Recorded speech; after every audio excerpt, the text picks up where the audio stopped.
Et bah bienvenue dans la saison 2 les gars, là ça va commencer à péter sévère quoi. C'est Maître Renard, on est déjà à l'épisode 9 du meilleur des meneurs, donc là on va voir la montée en puissance des PJ, et puis plein de trucs quoi. Bref, tu connais. Ok, alors cette fois je vais vous parler de Bounty Bay. Bounty Bay, on a déjà un petit peu parlé, c'est ma ville un petit peu pirate, tu vois, c'est là où tout le monde se crée un petit peu sa petite structure, c'est la ZAD. Un enchevêtrement de carcasses de navires. C'est pour donner une idée. Encore une fois, c'est pas exactement comme ça, mais ça donne un petit peu une idée de ce à quoi ça pourrait ressembler. Donc c'est plus ou moins Port-Royal, mais plutôt dans ce style-là. C'est très très punk. C'est l'idée des pirates. Chacun fait sa tambouille. Il n'y a pas vraiment de règles. Il n'y a pas vraiment de milice. Bon, tant que tu trucides pas ton voisin, normalement, ça devrait bien se passer. Après, c'est toujours pareil. Tu peux faire à peu près ce que tu veux, mais bon, qui s'est donné, c'est recevoir. Mais je pensais pas. Eh si, mon pote. Ça peut arriver très très vite. Et n'oublie jamais, qui fait le malin tombe dans le ravin. Ok, tu prends ton compagnon et tu te jettes dans le vide. Donc, on reprend. Bounty Bay, c'est le fief du bureau. C'est là où ils ont leur grosse structure. Le bureau, c'est géré par le greffier. On a déjà parlé, le greffier, c'est lui. Alors d'apparence, c'est juste un alphelin, mais c'est vraiment que l'apparence. Moi, je voulais un perso ultra badass, qui soit trop fort. Tu sais, le genre de personnage qui arrive, juste il marche, tout le monde se chie dessus. Il dit rien. Le gars, il dit rien. Il arrive. Il glace le sang direct. Tu sens qu'il faut pas le faire chier. Et bien sûr, je l'introduis un petit peu de cette manière, avec une aura, etc., dans un grand bureau, avec la lumière qui passe à travers de larges fenêtres. Il y a des grandes étagères avec moult objets un petit peu étranges, avec une aura vraiment bizarre. Tu sens que ici, ça peut chier. Lorsque je les fais rentrer dans le bureau, il faut comprendre que c'est une sorte de dédale. C'est-à-dire qu'ils peuvent pas se balader tout seuls où ils veulent. Alors, bien sûr, c'est un JDR, ils peuvent faire exactement ce qu'ils veulent. Mais s'ils le font, ils risquent d'avoir des petits problèmes. L'intérieur du bureau, c'est un vrai labyrinthe. Si tu sais où il faut aller, il n'y a pas de problème. J'ai imaginé ça comme le maître des clés. Tu vois, dans Matrix, quand il y a le mec, il arrive, il a un trousse de clés énorme. Il trifouille, il ouvre une porte, ça t'envoie vers un monde qui n'a rien à voir. On ouvre une porte, oh c'est un désert. On ferme la porte, on ouvre une autre, c'est une calotte glaciaire. Bref, on peut vraiment se balader d'un bout à l'autre de la carte. C'est vraiment l'idée que ce soit cet endroit, c'est un vrai gruyère, mais un vrai gruyère quantique. Genre, vraiment. Donc je décris tout ça, tu vois, une ambiance un peu lourde, pesante. Les gars, faites pas les cons, vous êtes exactement à l'endroit où il y a les mecs les plus puissants de tout l'univers. Mais ça peut très très bien se passer. L'idée non plus, c'est pas de les faire flipper. Il n'y a pas vraiment de menace qui leur pèse dessus directement, c'est juste pour leur faire sentir que ici, ils sont tout petits, ils sont personne, et s'ils veulent que ça se passe bien, ils ont plutôt intérêt à fermer le museau. Il leur dit, avec une petite voix un peu sympa, tu vois, voulez-vous rejoindre l'ordre du bureau? Alors, les joueurs, ils veulent pas du tout. Bon, dommage. L'idée, c'est que le bureau, c'est la guilde la plus puissante. Ils ont des armes à feu, ils ont des bureaux partout, ils ont des comptoirs. Les gars, ils sont surpuissants, vraiment. C'est les seuls mecs qu'on respecte dans tout l'univers. Donc bon. Non, nous, ça nous intéresse pas. Écoutez, moi, je veux récupérer ces médaillons. Si vous en voyez une trace, faites-en part à mes agents. Vous serez en sécurité auprès d'eux. Et bien sûr, si vous croisez une menace, faites attention. C'est là qu'il leur parle un petit peu de Nostromo. Enfin, pas vraiment. Il leur dit qu'il y a une grosse puissance, quelque chose qui traîne et qu'il faut se méfier. Les joueurs, eux, ils lui parlent de Roderick, le nécromancien, qui a tenté de réanimer un dragon dans une fosse un peu bizarre avec plein de trucs qui se sont passés. Bah moi, je sors mon couteau et je le plante. Les joueurs, ils refusent de rentrer dans le rang. Ils veulent pas faire partie du bureau, ils ont pas trop envie d'être liés, ils veulent être terribles. Ok les gars, pas de problème. Le greffier leur dit, vous trouverez toujours un allié auprès des agents. Comme ça au moins, moi je ferme pas la porte, et je me dis toujours, si jamais j'ai besoin de raccrocher les trucs, je pourrais faire popper un agent. Comme ça au moins, plus tranquille pour mon histoire, je pourrais toujours venir raccrocher les trucs si jamais ça part vraiment trop loin, pour essayer de recentrer un petit peu les joueurs. Parce que bien sûr, c'est du jeu de rôle, mais moi j'aimerais bien raconter une histoire un peu particulière. J'ai pas trop envie de faire un bac à sable ultime où les joueurs ils vont monter une auberge, même si ça a déjà commencé. Parce que un des joueurs, le barbare, lui son objectif un petit peu, c'est de ramener de la thune au clan de la Lame Ardente. Donc pour ça, tous les moyens sont bons. Mercenaires, ouais, mais ça rapporte pas beaucoup. Tandis que faire du commerce et vendre des trucs beaucoup plus chers que ce que tu achètes, Ça, c'est pas mal. Et il commence à avoir des bonnes idées. En plus de ça, dans le bureau, il rencontre un autre personnage qui est assez important, en tout cas pour le bureau, et ensuite pour eux. Il s'appelle Q. C'est l'ingénieur. C'est le mec qui est capable de tout construire, tout démonter, tout comprendre. Bref, il est trop fort. Avec ce personnage, ils vont pouvoir créer des objets un petit peu fantastiques, mais pas des objets issus de ça et là, et des trucs où on saurait pas trop quoi faire avec. Non, non, non, des objets vraiment que eux ils voudraient créer. Alors, moi, ce que j'ai envie, c'est que mes joueurs ils s'éclatent et qu'ils puissent utiliser les trucs qu'ils ont vraiment envie d'utiliser. Ça sert à rien de leur mettre une épée molle dans la main qui se dressera jamais au combat, si en fait ça les fait pas kiffer. Alors perso, j'adore l'idée, mais si c'est pas leur trip, ça sert à rien. Donc, en gros, là, je leur ouvre la porte pour leur dire, les gars, maintenant, vous pouvez faire ce que vous voulez à condition que vous rameniez de puissants artefacts pour que Q, lui, il puisse les combiner. Ils le font bosser sur un grand projet, et en particulier le barbare, parce que lui, rappelez-vous, il s'est pété le bras il y a pas très longtemps. Il est plus vraiment efficace comme barbare, ou en tout cas, il est un petit peu amoindri. Ce que j'aimerais bien, c'est que mon bras il devienne mécanique. Moi, j'adore l'idée, je trouve ça chouette. Ok, Q va pouvoir te le faire, un truc comme ça, mais ça va lui prendre du temps. Ce que j'ai envie de leur faire sentir, c'est que la pierre qu'ils ont trouvée à Monterosa, ils peuvent l'utiliser à leur profit. Je veux qu'ils puissent comprendre que cette pierre, non seulement elle est utile en tant que telle, c'est-à-dire que c'est vraiment un catalyseur magique, genre...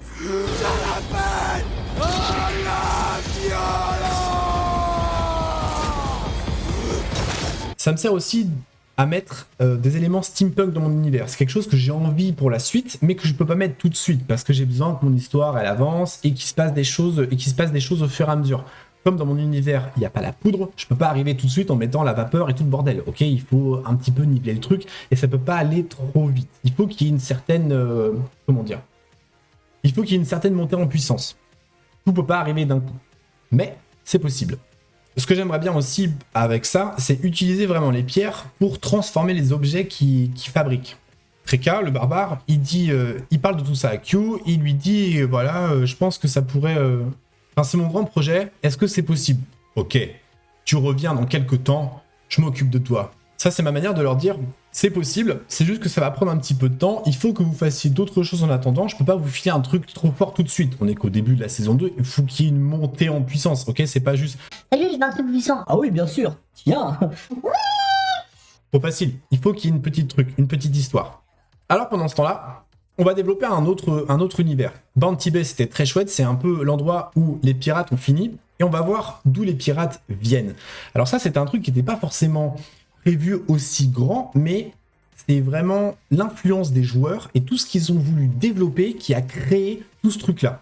Donc là, c'est Bounty Bay, et ils vont traverser un petit peu la mer pour arriver vers ce chapelet d'îles. Il n'y a pas d'endroit vraiment précis, ok? C'est les pirates, ils disent pas sur une carte où est-ce qu'ils sont, mais ça se situerait plutôt dans cet archipel d'îles-là. La même idée que Pirates des Caraïbes, ok? Le truc un petit peu paradisiaque et tout.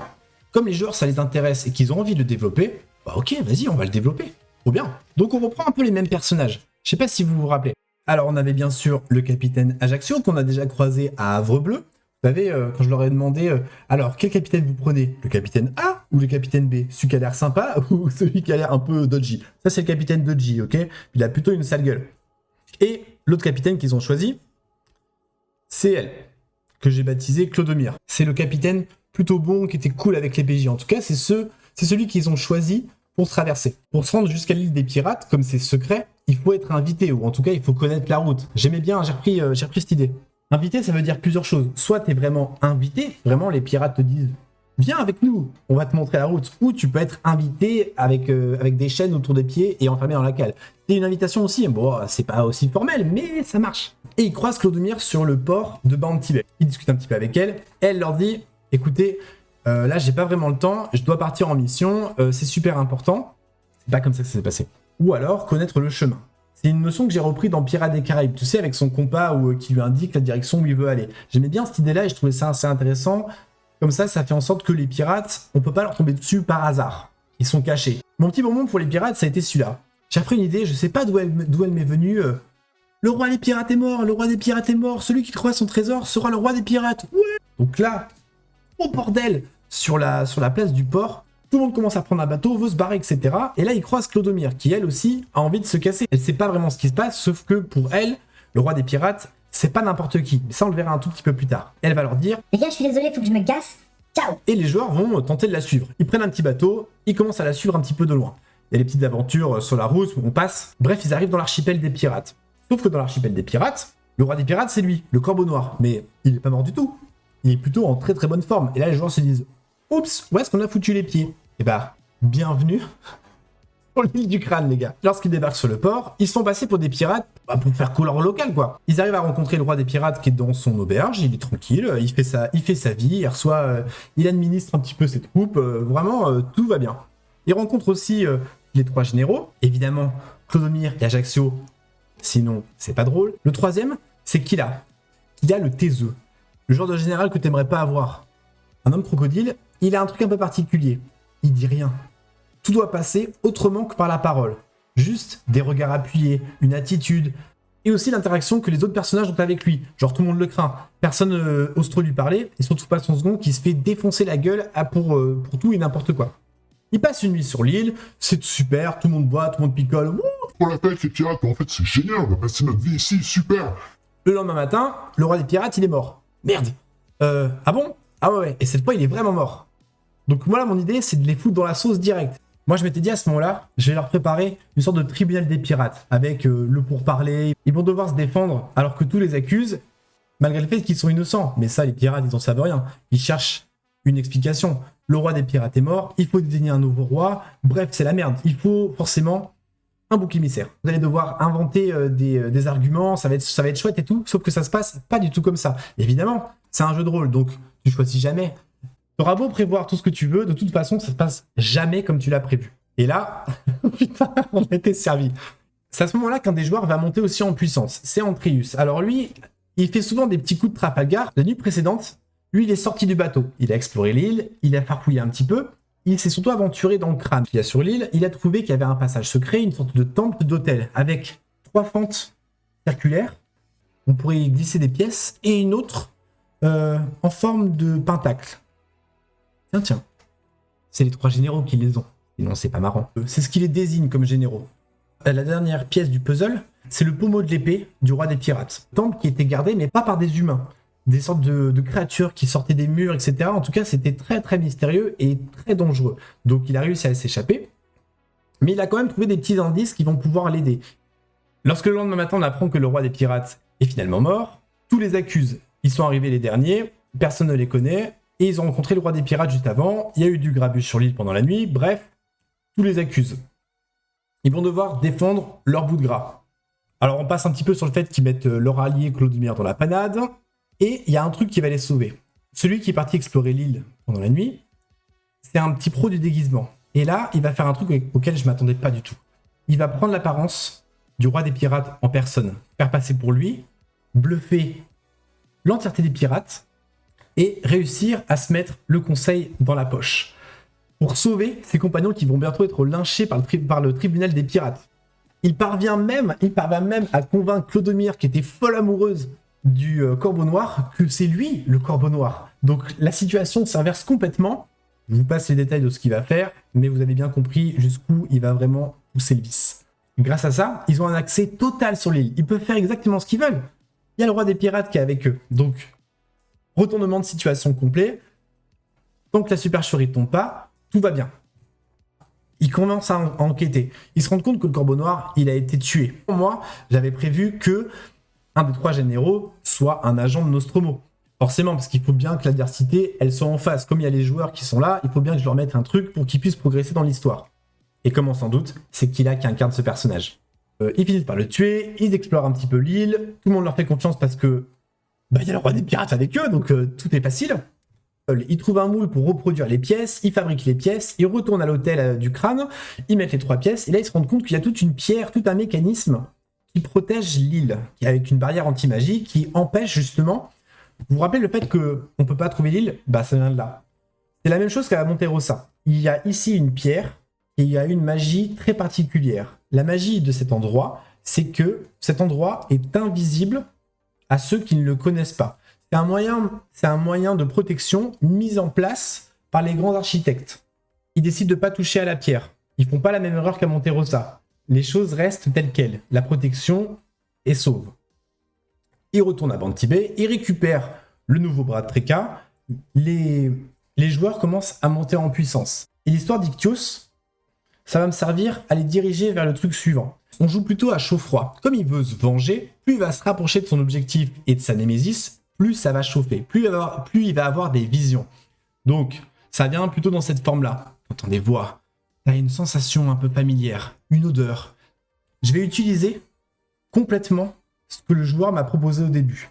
Comme c'est un paladin de la vengeance, il cherche à se venger. Mais de qui? Je vais lui dessiner au fur et à mesure sa cible. Ses contours vont lui apparaître de plus en plus nets. Je vais lui amener de plus en plus de souvenirs. Il va avoir des sensations, il va entendre la voix de son maître qui lui parle dans ses rêves. Et surtout, il va avoir des images, celle de la poursuite. Par petites touches, je commence à lui dire qu'il se rapproche. Je ne dis pas clairement « tu chauffes ». Mais avec les descriptions et les éléments que je lui apporte, il commence à se dire « bientôt, c'est mon tour ». Ce joueur-là, il porte un casque. Personne n'a jamais vu son visage, et surtout pas ses yeux. Vous vous rappelez, quand je vous ai dit que les yeux... il y avait un truc un peu particulier avec les yeux, notamment ceux du greffier. Ictios ne le sait pas encore, mais c'est un illuminé. Et son histoire, et la poursuite de ses objectifs, va servir la plus grande histoire. Et ça, on le verra la prochaine fois. Enfin bref, la route est longue, mais un jour, je serai le meilleur meneur. C'est tout pour cette fois, j'espère que l'épisode vous a plu. Comme d'hab, pensez à vous abonner, à en parler autour de vous, un petit pouce, les commentaires, etc. si vous avez des questions. Vous pouvez aussi me rejoindre dans le Discord, je mets le lien en description si vous voulez discuter un petit peu de tout ça ou même voir les autres choses que je propose. J'organise régulièrement des parties, n'hésitez pas à vous faire connaître si vous voulez jouer. La prochaine fois, on verra Koakai, tout l'archipel japonais. Et là, on va commencer à rentrer un petit peu plus dans le détail de ce personnage-là. Le folklore va avoir son importance et on va vraiment boucher de plus en plus les trous. La spiritualité va avoir un rôle déterminant dans la suite de leurs aventures. À bientôt, salut!